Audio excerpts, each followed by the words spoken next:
Yeah, pleasant good evening. We've got health and safety consultant Safraz Ali. How are you doing, my friend? Hey Mike, good evening, good evening to the thousands of listeners and viewers outside here. Thank you so much. And just to clear things up, you are a health and safety consultant. Just give a little bit of your background, of course. I know you're not new to the program, but for all the folks across the region and more people that have joined on, just want to let them know about the good folks that we have on the program time after time, giving information. Go ahead.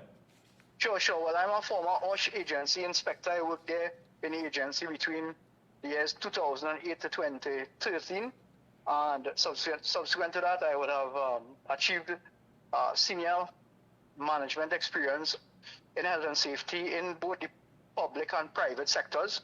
And now I am working as a consultant, HSE consultant. And I am still in the field and helping as much companies as I can comply with the OSH Act and also, to employ best practices at their company in terms of health, safety, and environment. Yeah. Well, the Paria diving tragedy, again, this Christmas, there's going to be people who are going to be missing around that dinner table, not being able to be here to spend time with their family. It's a 380-page final report. The contents, many are saying, should be made available to the public and the victims' families. However, that is up to the government. And this is something that took place 21 months after these 4 divers tragically lost their life at the Paria Fuel Trading Company pipeline. And this is something that we must never forget. As humans, that could have been our brother, our father, our cousin. This has affected all of us. And I think it's only fair that we have the responsibility, and it's only fair that we call out for justice and at least some sort of closure, and to hold those accountable for what took place that day with that tragedy. Where do we go from here? As far as looking at it from the health and safety perspective, because we simply do not want a repeat of this anytime again in our country. What basically would be the next steps if you had to guide it along? Very, very pertinent question there, Mike, and I just want to take it back 1 year ago. A year and some months ago, when those guys' bodies were pulled out of the pipelines. You remember the state their facial expressions were, and also their body was completely covered in black liquid, etc., etc. These guys died a horrible and horrific death in their final moments, knocking that pipeline, hoping somebody would have come down and save them. One of their colleagues would have escaped, and they were hoping that he would have been able to bring some sort of rescue team to get them out. And unfortunately, nobody came. And those guys died a very horrible death. And only for that alone, Mikey, we have to ensure that those guys get justice. They say dead man tells no tale. Yeah. I agree with you 100%. Sometimes I may be in a small space and I feel claustrophobic, and I say to myself, my God, but here it is, and you took us back to a point there that to me really and truly was touching, because it seemed as though in the minds of these individuals that someone was coming to save us. Someone was coming to rescue us. Somebody who understands, who has an ounce of humanity, who has a sense of, listen, these are human beings that are trapped. Yeah. They are coming to get us. And they were knocking the pipeline. They did the best thing that they could have done, which was very good thinking on their part. They were knocking the pipeline with the metallic objects, and the echoes and the songs were transmitted to the surface, and they were being picked up. That's the thing. And so much so that the survivor, Christopher Bujam, said that he will never forget those knocking noises. It will always be replayed in his memory. And we are using the word generally now, we fail them. We allow them to die down there in very extreme conditions when possibly there was a window of opportunity to get them. And let me ask you this. Because many people who are looking on are saying, listen, at the end of it all, again, somebody needs to be held accountable. These commission of inquiries are guided along the way where information is gathered, and many of our citizens have no confidence or trust in them. All right, that's a fact. People are like, here we go again.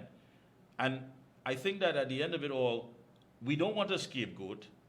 We don't want somebody who is going to benefit from being thrown under the bus because they're taking one for the team. We want the people who definitely gave those direct orders. If it The is decision made up, makers, the you're decision very correct. makers. The decision makers, and I'm yeah. sure the decision makers are mentioned in that 380 document report. Is there anywhere at all Right. that we can So- see some silver bracelets Right. on these decision makers? Good question again. So bear in mind that previous commission of inquiries, the reports are gathering dust in some government office, in some shelf put away, with no charges ever being laid on anybody. All the previous commissions of inquiry, notwithstanding that some of those commissions of inquiry would have recommended charges to be brought on certain persons. Nothing was carried out, no follow through. And this report, I am saying that only because of the death of those 4 divers and the state they came out, we shall not and never allow this commission of inquiry report to follow suit and gather dust in some government office. Hence the reason why the whole public, this is a public interest situation now where the public is demanding that the report is be made public, and the Prime Minister has acceded and said that he will lay it in Parliament at the nearest opportunity. And we are asking him to follow through with that because, and there is a very pertinent point I would like to let our listeners know about. In Section 91, Part 2 of the OSHA, Section 91, Part 2, whoever would like to Google it and check it out. Section 91, Part 2 of the OSHA clearly states that when this report has been prepared and made, there is a 6-month deadline by which charges for those who were found culpable and responsible for the death of the divers, charges can be brought on those people, right? The decision makers and those who contributed to the death of those divers. And after that 6-month period, there is no mention in law what will happen after. So clearly there is a time limit by which the enforcement agencies, more specifically the OSH agency for health and safety violations of the OSH Act, and also the TTPS, the Trinidad and Tobago Police Service, for possible criminal conduct while this accident was being unfolded, right? Those two law enforcement bodies have the power to bring charges and to build cases against those responsible. But the OSHA clearly states that there is a 6-month time limit from the date of the preparation and submission of the report. And that report was submitted to the president about 2 to 3 weeks ago. So time is literally ticking away, and the longer the Prime Minister keeps it in his possession and in cabinet possession, is less time given to the enforcement bodies to build their case, to analyze the report and build their case and bring charges on those who are responsible for it to be brought on. Because we are told, of course, that the chairman, Mr. Lynch, he said that, despite all the requests for answers, that he himself, in his capacity, does not permit him to reveal anything. However, he assured the public that the answers about who is responsible is in the report. You see, this is not something that we simply can just let pass by, because we're talking about tens and thousands of documents, audio material. We're talking about interviews, transcripts. We are talking about quite a lot of evidence. And in that 380-page document, there's an answer. There's an answer as to why there was no sort of reaction that was taken, or should I say action that was taken, to save the lives of these gentlemen. Exactly, and I would like to put a point here, Mikey, that people are saying that with or without the report, the OSH agency and the TTPS could have proceeded to build a case, right? But you now hit the nail on the head there by stating that very important evidence came out. Now, evidence is evidence. You cannot change evidence. Yeah. And very important evidence came out in the Commission of Inquiry that could be utilized and should be utilized by the OSH agency and the TTPS in determining what were the possible health and safety breaches and the possible criminal conduct if that situation can be proved. If criminal conduct was present, then certainly the TTPS, on the advice of the DPP, will have a role to play also and bringing criminal charges to those Yeah, responsible. but again, as far as having confidence in this whole process, when you look at, the average citizen, there's not much confidence at all. And when you make the statement that evidence is evidence and it can't be changed, there are people who definitely do not believe in that. They say, listen, is that going to be sanitized? Is there some changes that are going to be made?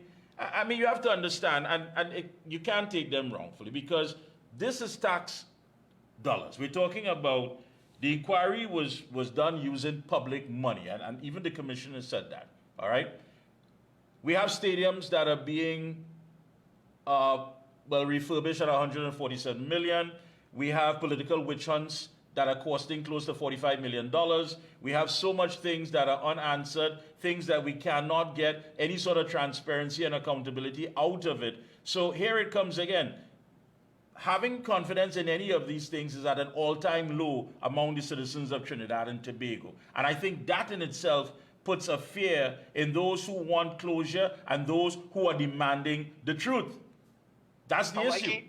Mikee, the fear is real. I want to agree with you. However, and let me say this very clearly, the whole country, or most of the country, is united in this situation here. There's no politics here. There's no PNM. There's no UNC. The John public outside here, all of us are united in our voices that we want justice for the divers and the divers' families. As you started off the program, there are 4 families who will be without a breadwinner, a father, a son, a nephew. 4 families have lost their main male person via this unfortunate tragedy. And the whole, I am telling you, Mikey, anybody you talk to on the outside, they say the divers have to get justice. And that a similar situation like this cannot be allowed to occur again. So the report serves 2 purposes: to bring those responsible and to bring some sort of justice to the families and the divers, 1, and 2, to ensure that this type of activity, when it is carried out again in Trinidad and Tobago waters, are done. These activities are done with the strictest of health and safety policies in place, so that it would not reoccur again. Yeah, let's hope so. Let's hope that it will also come with some recommendations where it is that, and this entire thing has to be looked at not one-dimensionally, because what has taken place in the energy sector, where you have people who have come into the energy sector without the expertise, without the knowledge and background of getting the work done, but has purchased many of these companies for pennies on the dollars, you would, of course, get some shifty things taking place. And that in itself is scary, because there should never be, and you being a health and safety inspector, safety should never, ever be compromised. Correct, and let me build on that point here. You're hitting the nail on the head again. When the Petrochin, the former Petrochin organization was existing, the health and safety practices were very high, and the health and safety culture was very high due to a very strong union presence, the OWTU, right? So any high-risk activity, you would have union input, etc., together with the client. In this case, you had a client, a subcontractor, right? And you would have the union playing a very prominent role in making sure everybody understands the steps that has to be done. Even the in-house Petrochin HSE team was of a very high caliber. Unfortunately, when Petrochin was closed, you literally saw a breakdown across the board. The dismantling of OWT was a sad situation for our country. Definitely was. Right? But our time is up there. I know we're going to be talking with you again in the early part of 2024. I want to wish you and your family all the best going into 2024 and, of course, throughout the season. Be safe. All the best of luck. And we'll have you right back on the Observer as we continue, because I know people are telling you welcome back home, and I want to expand on that as based on your experience, your political experience. So again, thank you so much again, Mr. Ali, and keep up the good work, and best of luck to you and your entire team. Thank you, Mikey. And I would just like to wish you and your family and also our national community season greetings, and let us band together and fight for our country. Our country has been suffering for too much now. There are people, Mikey, who have to make a choice between paying rent and buying food to have a decent meal for Christmas. Imagine that is the stage where we are. And that's the reality. You're right. That's the reality. Thanks a lot, and we my have friend. to band together and help our citizens come back into prosperity. Keep up the good work. Take care, Thank you, brother. God. Take care, brother. Yeah.